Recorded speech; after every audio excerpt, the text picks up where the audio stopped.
Hi, everyone, and welcome to Val Talks Pets, the forum for pet parents and enthusiasts alike. Having been in the pet industry for over 10 years now, I am going to share with you issues and questions that arise as I work with pet parents on a day-to-day basis. I am not a veterinarian, but I do have certifications in canine, feline, small animal, fish and herptile, and avian health and nutrition from the University of California, Davis Extension. Hi, everyone, and thank you for joining me on this episode of Val Talks Pets. Well, we all know that our veterinarians are a vital part of our pet's health. Sometimes we never need to see the vet more than once a year, or even longer in some cases. Sometimes we find ourselves at the vet office on a regular basis when we have a pet with an issue that needs routine monitoring or care. Either way, having our pets registered as a patient at a vet office is important because just like us, we don't want to be scrambling for care or with our pets to find a vet when we really need one, or paying top dollar to go to an emergency care clinic when our family vet could have easily dealt with the issue. But in Canada right now, there is a serious shortage of veterinarians. I listened recently to an interview with Dr. Trevor Lawson, President-elect of the CVMA, the Canadian Veterinary Medical Association.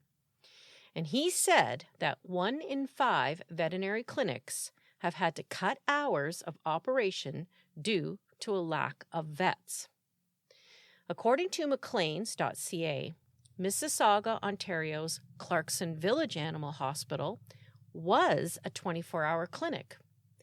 Recently, short of staff, it cut its hours to 8 a.m. to 8 p.m. In Penticton, BC, a pet advocate addressed City Council to plead for vet care. What is going on? According to Macleans.ca, every year more vets retire than graduate. And while creating more spaces in veterinary schools seems an obvious fix, most provincial governments won't pay. As we know, COVID created a huge acquisition of pets. Pet acquisition has been up before COVID, but the pandemic put it through the roof. The demand for vet care rose tremendously. With COVID protocols in place, care time was taking 3 times longer to see a vet and then speak to the pet parent by phone who was sitting outside in their car. I myself went through this several times as we had to take Esme to the vet for her antibiotics, hand her off to a tech, wait in the car for the vet to phone, and then meet her at the door to be handed back off to me and pay at the door. It was a process, but that was the protocols in place, so that's what we did. Doing this with every patient really cut back on how many pets one vet could see in a day. And when I did actually get to in-person care with the vet, my vet told me that he was swamped with all kinds of new puppies and pets and his regular clientele. So it would seem logical that a clinic that busy would just reach out and hire another vet or vets.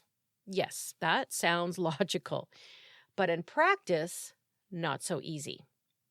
So listen to this from Macleans.ca. The supply of vets, though, has remained flat for years. Canada's 5 colleges of veterinary medicine turn out about 350 grads annually. Not nearly enough. The Atlantic Veterinary College in Charlottetown, PEI, opened in 1986 with room for 40 students per year from Atlantic Canada. Today, it has 42 such spaces and rejects up to 6 qualified applicants for every one it accepts. To make ends meet, the school takes in an additional 26 students from other countries each year, up from 10 in 1986, who pay $69,000 per year compared to $13,800 a year for Canadians. If they can afford it, rejected Canadian students head abroad to study veterinary medicine. Okay, now I'm not going to politicize about what that means. However, one thing it does clearly mean is that Canada has quite a few qualified candidates leaving the country to study elsewhere. Dr. Lawson actually addressed this in his interview. When asked what is the CVMA doing to help with the vet shortage crisis, one thing he said was that they were actively seeking Canadians who had done just that, gone abroad to study, to come back home to practice. As Maclean.ca continues to point out, trouble is, expanding vet schools is costly. Dr. Jeffrey Witchell, Dean of the Ontario Veterinary College in Guelph, Ontario, says that for universities, educating vets costs more than educating students in any other field. Now, they also speculate that one solution to the shortage is that vets can give more work and better pay to veterinary technologists who, after 2 years of training, often start at $20 to $22 an hour. Big sigh. All too common story these days, isn't it?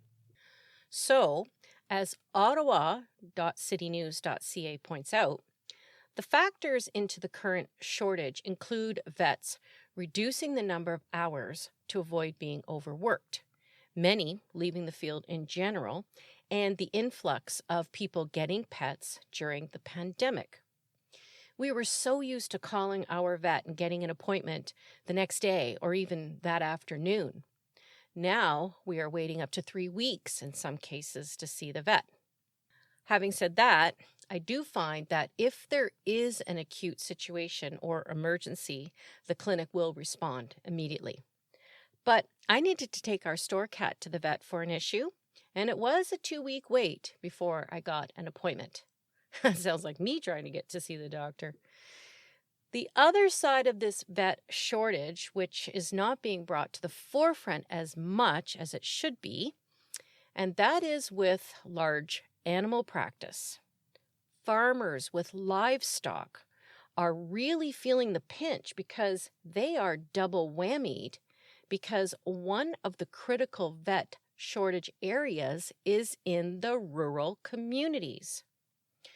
FarmersForum.com released an article in September of 2022, so this past fall, about the shortage of veterinarians affecting their way of dealing with livestock.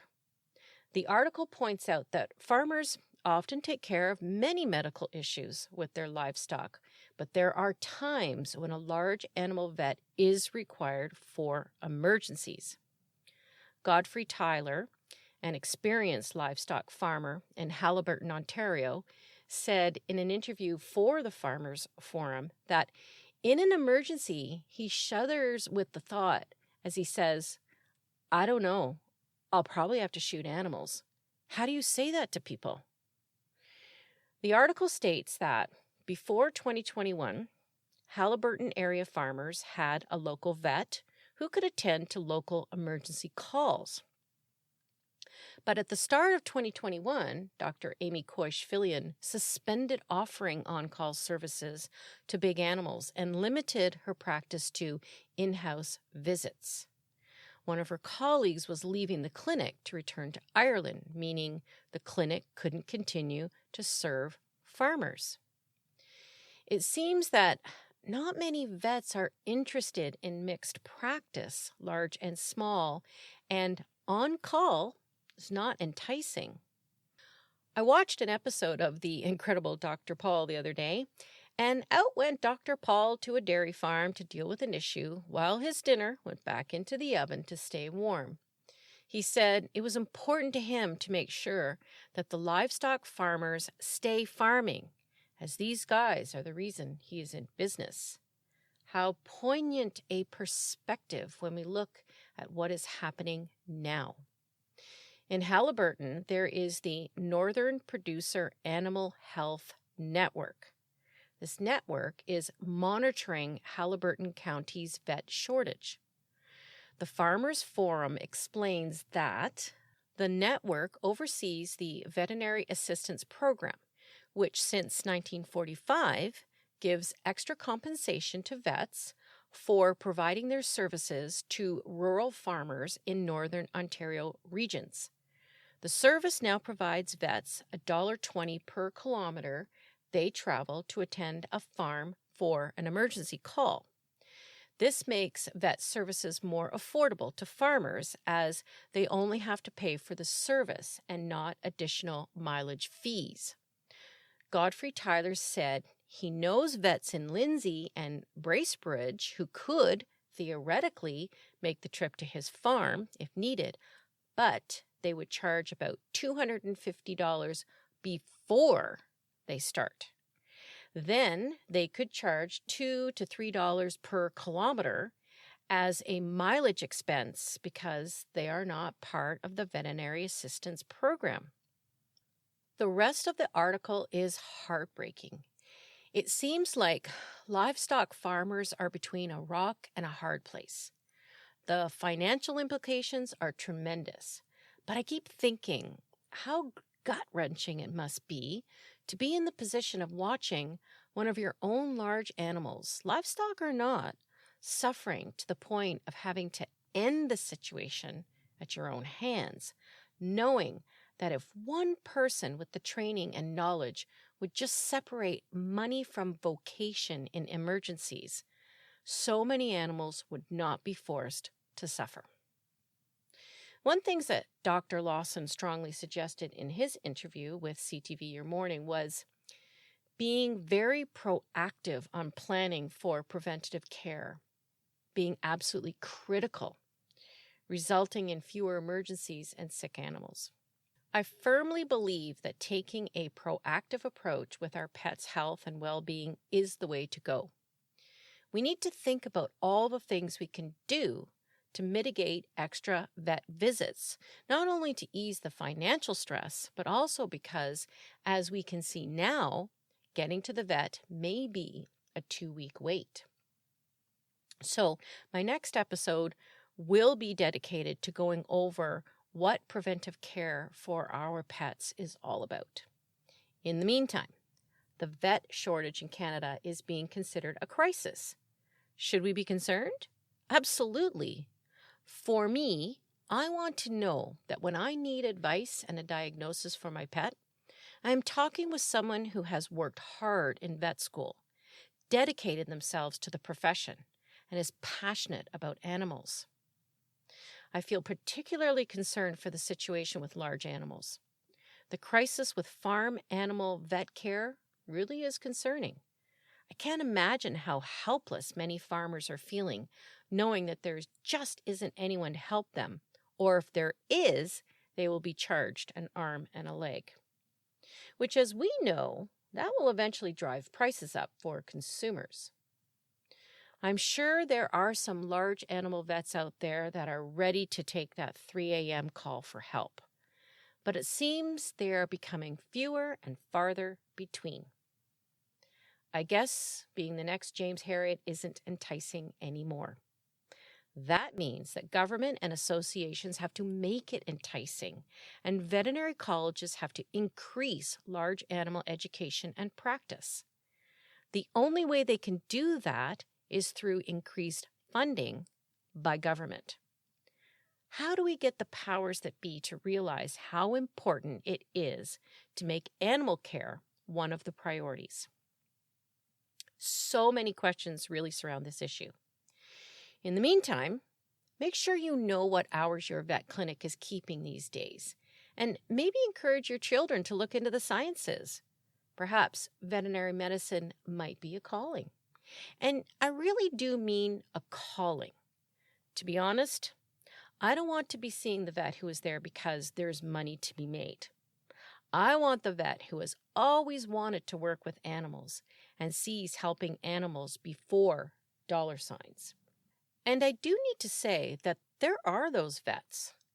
There are those vets that are experiencing burnout because of the hours they are pulling to make sure pets are cared for. And there are those vets that are actively looking to add to their clinic staff to meet demand. I interviewed Dr. Rob Hillerby a little while ago, a vet from Caledon Mountain Animal Hospital. Dr. Rob graciously gave up his lunch break that day to be interviewed by me, which for a busy vet meant he probably didn't get much to eat that day. Have a listen if you haven't, to get a glimpse into the day of a vet. Until next time, keep up the research, because as I say, knowing is caring. Thank you for listening to Val Talks Pets. Please remember to follow or subscribe to ensure that you never miss an episode. To really help the show and to make it easier for others to find, please rate and review each episode that you find interesting and helpful. And don't forget that you can also email me at val@valtalkspets.com with topics you would like me to address or with any questions you may have. Also, check out my website at valtalkspets.com and let me know what you think and how we can improve upon it. Thanks for caring.